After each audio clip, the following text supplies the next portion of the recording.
நாய்களை பற்றி சொல்லணும்னு ஆசைப்பட்டிருக்கான். படம் எப்படி இருக்குன்னு எனக்கு தெரியல.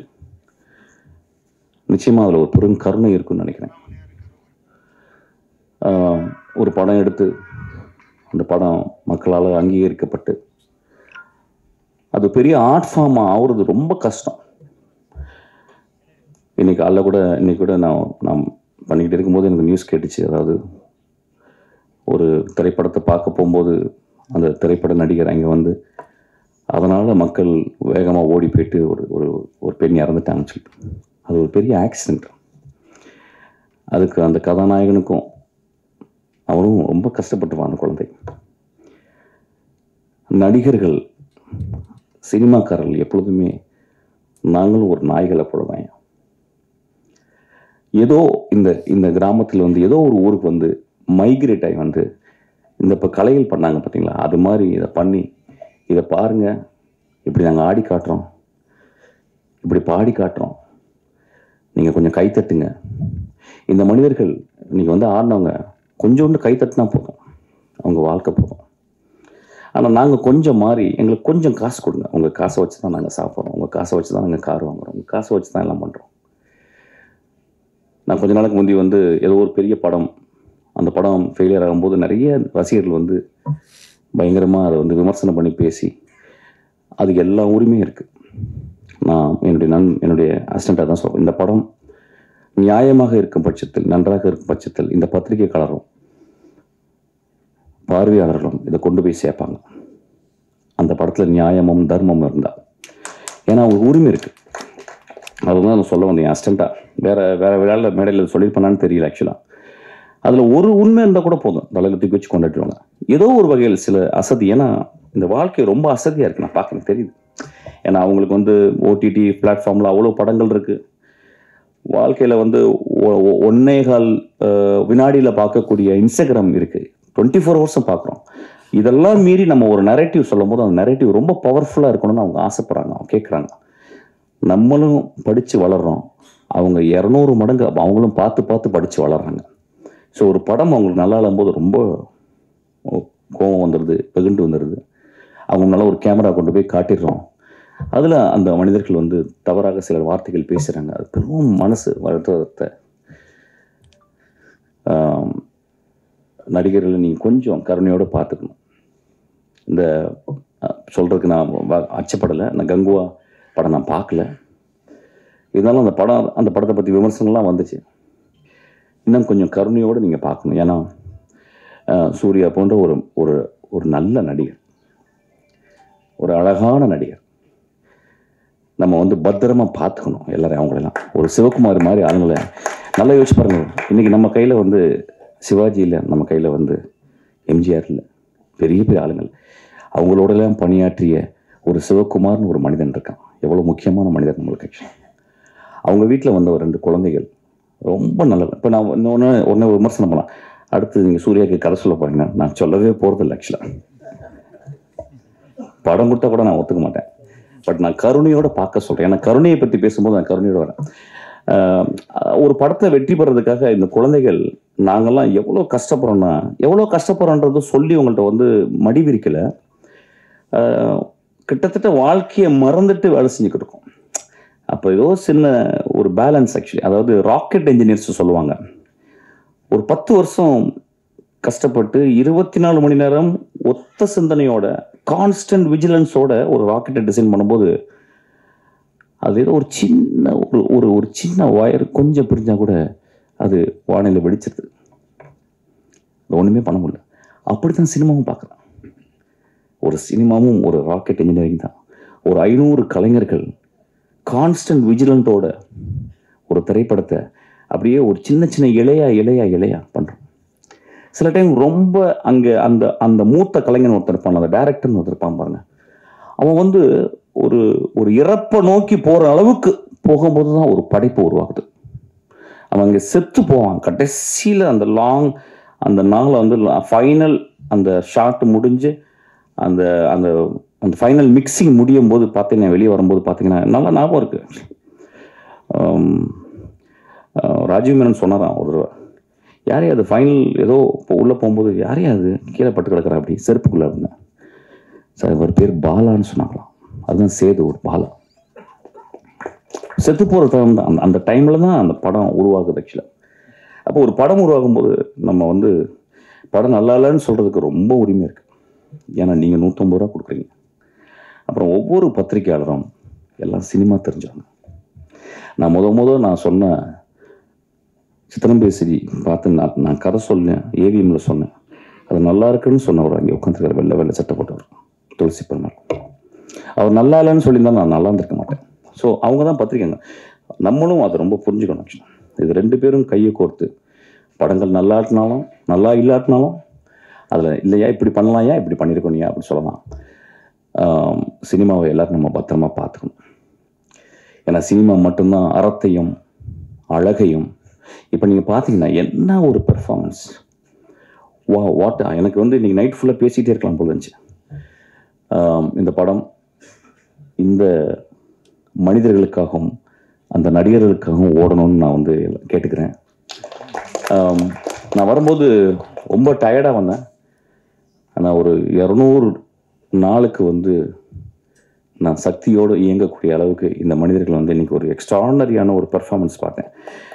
இந்த பெர்ஃபார்மன்ஸை யார் டிசைன் பண்ணான்னு தெரியல. மேபி என்னுடைய டைரக்டர் டிசைன் பண்ணான்னு தெரியல. ஏன்னா ஹூ அவர் டிசைன்ட் இந்த மாதிரி ஒரு பெர்ஃபார்மன்ஸ் பண்ணவங்க வந்து ரொம்ப ஒரு அறிவான, ரொம்ப மனதுக்கு ரொம்ப ரொம்ப எளிமையான மனிதர்கள் தான் இந்த மாதிரி சொல்ல முடியும். I'm so moved by them, I'm so thankful to them. இந்த படம் ஓடணும்னு நான் மனிதர்களை கேட்டுக்கிறேன். இந்த படம் நியாயமாக இருந்தால் ஓடுன்ற சக்தி, பயப்படாத. இல்லைன்னா அடுத்த படம் பண்ணுவோம், அதையும் ஒழுக்கமாக பண்ணுவோம். அந்த சென்னாயை நான் ரொம்ப எக்ஸாட்டிக்கான ஒரு அனிமல். அது மனிதர்கள் கண்டு அது தோணாது. அப்போ ஒரு நாள் நான் ஒரு இடத்துலேருந்து ஒரு இடத்துக்கு நான் ஒரு மத்தியானம் போகும்போது 2 நாய்கள், சென்னாய்கள். இப்போ நாயின்னு சொல்லும் போது இந்த சமூகம் வந்து அதை ஒரு கீழே தான் பார்க்குறாங்க. நான் அந்த தோணையில் பேசலை. அந்த 2 உருவங்கள் நம்ம கொடுத்த பேர் அது. பைரவர்கள் வேணால் சொல்லலாம், ஆதி பைரவர்கள் வேணால் சொல்லலாம். அவங்க 2 பேர் நடந்து போனதை பார்த்தேன். நான் பிரேக் போட்டுட்டேன், அது அப்படியே நடந்து போகுது. அந்த 2ம் அந்த காட்டுக்குள்ளே ஒரு பகுதியிலேருந்து இன்னொரு பகுதிக்கு போகும்போது நான் பார்த்தேன். அந்த மனிதன் போட்ட அந்த பாதையிலே அந்த அந்த அஸ்பால்ட், அந்த ரோடில் வந்து 2 பேர் நடந்து போகிறாங்க. அதேமா அது வந்து காதலனும் காதலியாகவும் கணவனும் மனைவியாக தான் இருக்கும். என்னை பார்த்து அப்படி ஒரு அந்த வண்டியை பார்த்துட்டு, ஒரு அசிங்கமான அந்த ஜீப்பை பார்த்துட்டு அப்படியே திரும்பி போவாங்க. அந்த ஒரு செகண்ட் தான் நான் பார்த்தேன். அப்படி அந்த காட்டுக்குள்ள ஒரு நாய்களை பார்த்து, செந்நாய்களை பார்த்து பயப்படுற மிருகங்கள் என்னன்னா, எல்லா மிருகங்களும் பயப்படுமா. யானை முதற்கொண்டு பயப்படுமா. ஏன்னா ஒரு செந்நாய் எப்படி வேட்டையாடும் அப்படின்னா, ஒரு புலியை துரத்திட்டு வந்து 4 பக்கம், எப்பயுமே செந்நாய் ஒரு 10-15 பேர் தான் வருவாங்க. அதாவது நீங்கள் ஆர்ட் ஆஃப் வாரை படிக்கணும்னா செந்நாயை படிக்கணும். அது எப்படி ஸ்ட்ராட்டஜின்னு. ஒரு 10-12 நாய் வந்து அதை சுற்றின உடனே விரட்டி ஓடுமா. ஒரு கிட்டத்தட்ட ஒரு 10 கிலோமீட்டர் விரட்டுமா, பின்னாடி போயிட்டே இருக்குமா. கடைசியில் அந்த புலியோ சிறுத்தை ரொம்ப டயர்டாகி ஒரு மரத்தில் ஏறிடுமா. அந்த மரத்தில் ஏறினோன்னா இது நடக்குமா. அது வந்து ஒரு 5 மணி நடந்துச்சுன்னா அந்த நாய்கள் அந்த மரத்துக்கு கீழே அப்படியே 10 நாள் அப்படியே உட்காந்துருமா. ஒரு அந்த இரவு ஃபுல்லாக உட்காந்துருமா அந்த 10 நாய்களும். காலையில் ஒரு 6 மணிக்கு இன்னொரு 10 நாய்கள் வந்து இவங்களை ரிலீவ் பண்ணுவாங்களாம். இவங்க எந்திரிச்சு போவாங்கன்னா அந்த 10 நாய் உட்காருமா. அன்னைக்கு இரவு ஃபுல்லாக உட்காந்துமா. மறுநாள் இரவில் அது அந்த சிறுத்தை மயங்கி கீழே வந்துடுமா.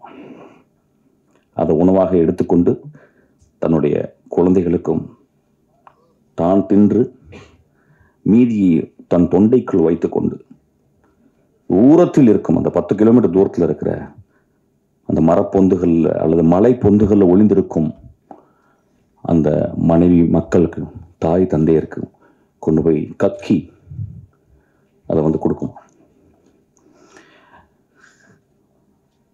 ஏதோ ஒரு வகையில் நம்ம வந்து பிராணிகளை ஒத்து பார்க்கறத வந்து தவறிட்டோம், அல்லது மனிதர்களை ஒத்து பார்க்கறத தவறிட்டோம்.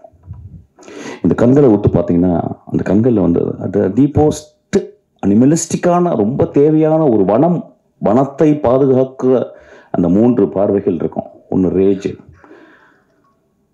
அதுக்கப்புறம் புரியாத தன்மை. என்ன நடக்குது நம்மளை பற்றி, என்ன இங்கே அலங்குன்னு ஒரு படம் பண்ணுறாங்களா, நம்ம என்ன பண்ணுறோம். ஏன்னா எல்லாருமே நடிக்கலாம், ஏன்னா எல்லாருக்குமே வந்து சிவாஜி ஆகணும், கமல்ஹாசன் ஆகணும், அப்படி ஆகணும் ஆசை அப்படின்னா. ஆனால் அதை நடிக்க வைக்கும்போது அது என்ன பண்ணும் ஆக்சுவலாக வந்து அதுக்கு டேக்கெல்லாம் சொல்ல முடியாது. ஓகே டேக், இது நல்லா கொஞ்சம் வேறு மாதிரி பண்ணுங்க அப்படின்னு சொல்ல முடியாது. ஸோ நம்ம என்ன பண்ணணும், கேமரா கொண்டு போய் வச்சு வி ஹேவ் டு வெயிட். நான் ஒரு தடவை 2-3 தடவை நாய்களோட நான் ஒர்க் பண்ணியிருக்கேன். நீங்கள் டேக்கெல்லாம் சொல்ல முடியாது. அங்கே போய்ட்டு நீங்கள் மூட் அவுட்லாம் ஆக முடியாது, அது மூத்திரம் அடிச்சிடும். So you have to wait patiently, you have to. அப்புறம் அதுக்கு ஸ்கிரிப்ட் வேறு மாதிரி எழுதணும். இப்போ இங்கேருந்து அது வரணும் அப்படின்னா டாக்டர் என்ன சொல்லி சார் இது வரணும் அப்படின்னா அவர் டாக்டர் என்ன இங்கே நிற்பார், அது வரும் ஏதோ சொன்னோன்னே. சில டைம் கோமாய் போடாமல் அப்படி கூட போயிடும் ஆக்சுவலாக. Then we have to wait. அப்புறம் then we have to wait. நான் ஒரு நாள்லாம் வெயிட் பண்ணியிருக்கேன், நடிக்கவே தெரியாது. அந்த ரேஜ், புரியாத தன்மை, அதுக்கப்புறம் 3வது பார்வையாக அங்கே ஒத்து பார்த்தீங்கன்னா ஒரு பெரும் கருணையை உள்ள பார்க்கலாம். நம்ம எல்லாம் சொல்கிறோம் கருணை வந்து மனிதருக்கு சொந்தமானது, கருணை விலங்குகளுக்கு சொந்தமானது. ஒரு 4 நாளைக்கு முந்தி என்னுடைய அசிஸ்டண்ட்டு நிவேதிதா ஒரு 10 வருஷத்துக்கு முந்தி, ஒரு 8 வருஷத்துக்கு முந்தி ஒரு கார் ஆக்சிடெண்ட்டில் முதுகில் அடிபட்டு 2 காலம் அவளால் வேகமாக நடக்க முடியாது. அவள் என் கூட தான் அசிஸ்டண்ட்டாக இருக்கான். அவள் வந்து சொன்னான் என்கிட்ட, சார் நான் நேற்று வந்து நைட்டு எங்கள் வீட்டுக்கு கீழே வெளியே வந்து ஒரு தெருநாய் இருக்குது சார். நான் எப்போ பார்த்தேன்னா அது போன சாப்பாடு கொடுப்பேன். நான் வந்து நான் வாழாட்டம், என்னை பார்த்து ரொம்ப பிடிக்கும், பக்கத்தில் ஒரு நான் தடவி கொடுப்பேன். என்னை படிக்கட்டில் வந்து விடுங்கயா, விடுங்க சார்ங்க. மேலே 3வது படிக்கட்டு. அவள் ஒரு குச்சி வச்சுருப்பான் கையில், அதை வச்சு நடந்து போவான் 3வது மாடி. லிஃப்ட் யூஸ் பண்ண மாட்டேன், ஏன்னா மாடி ஏறி போகணுன்னு டாக்டர் சொல்லியிருக்காங்க, அப்போ கால் கொஞ்சம் பலமாகணும். அப்போ நான் நேற்று போனேன் சார், என் பின்னாடியே உரசிக்கிட்டே வந்துச்சு. 2வது மாடி வரும்போது என் இப்படி பக்கத்தில் குறுக்க வந்துச்சு, எனக்கு பேலன்ஸ் ஆகி நான் வந்து கீழே விழுந்துட்டேன் சார். ஒரு 3-4 படி உருண்டு விழுந்துட்டேன். அப்போ விழுந்த உடனே என் கொஞ்ச நேரம் அப்படியே பார்த்துச்சேன் அந்த டாகை. அதுக்கப்புறம் என் பக்கத்தில் வந்துச்சு, அப்படியே அது கண்ணில் பதட்டத்தை பார்த்தேன். அது அப்படியே ஒடுங்கி, உடம்பெல்லாம் ஒடுங்கி இந்த என் மேலே வந்து பக்கத்தில் ஒன்று நின்றுச்சு. எனக்கு பயங்கர கோவம். நான் அடிக்கலான்னு குச்சியை ஓங்கிட்டேன். அதுக்கப்புறம் அதை பார்த்துட்டு எனக்கு ரொம்ப கஷ்டமாயிடுச்சு. எனக்கு விழுந்து பழக்கம் சார், அதனால் எனக்கு பழக்கம். நான் எந்திரிச்சு அப்படியே கோவமாக போயிட்டேன். மறுநாள் காலையில் நான் ஆஃபீஸ்க்கு வந்து கதவை திறந்தேன் சார், வெளியே நின்றுச்சு, என்னைய பார்த்துச்சு. நான் அதை பார்த்து சிரித்தேன். அது அப்படியே ஓரமாக ஒதுங்குச்சு. நான் அப்படியே நடந்து 3வது மாடியிலேருந்து அந்த 8 படிக்கட்டு கீழே இறங்கி வந்தேன். அது மேலே நின்று பார்த்துச்சு. அடுத்த 8 படி கீழே வந்தேன் சார், அது அந்த 8வது படியில் கீழே வந்து நின்று என்னை பார்த்துச்சு சார். அடுத்த 8வது படி வரும்போது அதுக்கப்புறம் 8 படியில் வந்து பார்த்துச்சு சார். அதுக்கப்புறம் நான் வீட்டுக்கு கீழே அந்த ரோட்டுக்கு வந்த மாதிரி என்னை தூரத்து நின்று பார்த்துச்சு சார். அந்த கண்களில் பெரிய சாரியும் பெரிய தாய்மையும் பெரும் கருணை இருந்துச்சு சார். சொன்னான், நண்பர்களே நான் சொன்னேன், நான் படித்த எல்லா புத்தகங்களோட கருணை இந்த தாமா நான் படிச்சிருக்கேன் அப்படின்னு சொன்னேன். நான் படித்த எல்லா டால்ஸ்டாய் கதைகளையும் கூட இந்த இந்த இந்த இந்த ஈவெண்ட் தான் எனக்கு பெருசாக பட்டுச்சு அப்படின்னா. இதை நான் பகிர்ந்துக்கிறதுக்கு தான் இன்றைக்கி நான் வந்தேன். ஆக்சுவலாக நான் வந்திருக்கவே மாட்டேன் ஆக்சுவலாக. ஏன்னா அந்த டாகை பற்றி ஏதோ ஒரு வகையில் நாங்கள் பேசும்போது, என்னோடய அசிஸ்டன்ஸ்லாம் பேசும்போது அதிகமாக நாங்கள் பேசுகிறது பேரன்பை பற்றியும் கருணைகளை பற்றி தான். அதை தவிர வேறு எதுவுமே பேசல. ஒருவேளை அவனுக்கு வந்து நாய்களை பற்றி சொல்லணும்னு ஆசைப்பட்டிருக்கான். படம் எப்படி இருக்குன்னு எனக்கு தெரியல. நிச்சயமாக அதில் ஒரு பெரும் கருணை இருக்குன்னு நினைக்கிறேன்.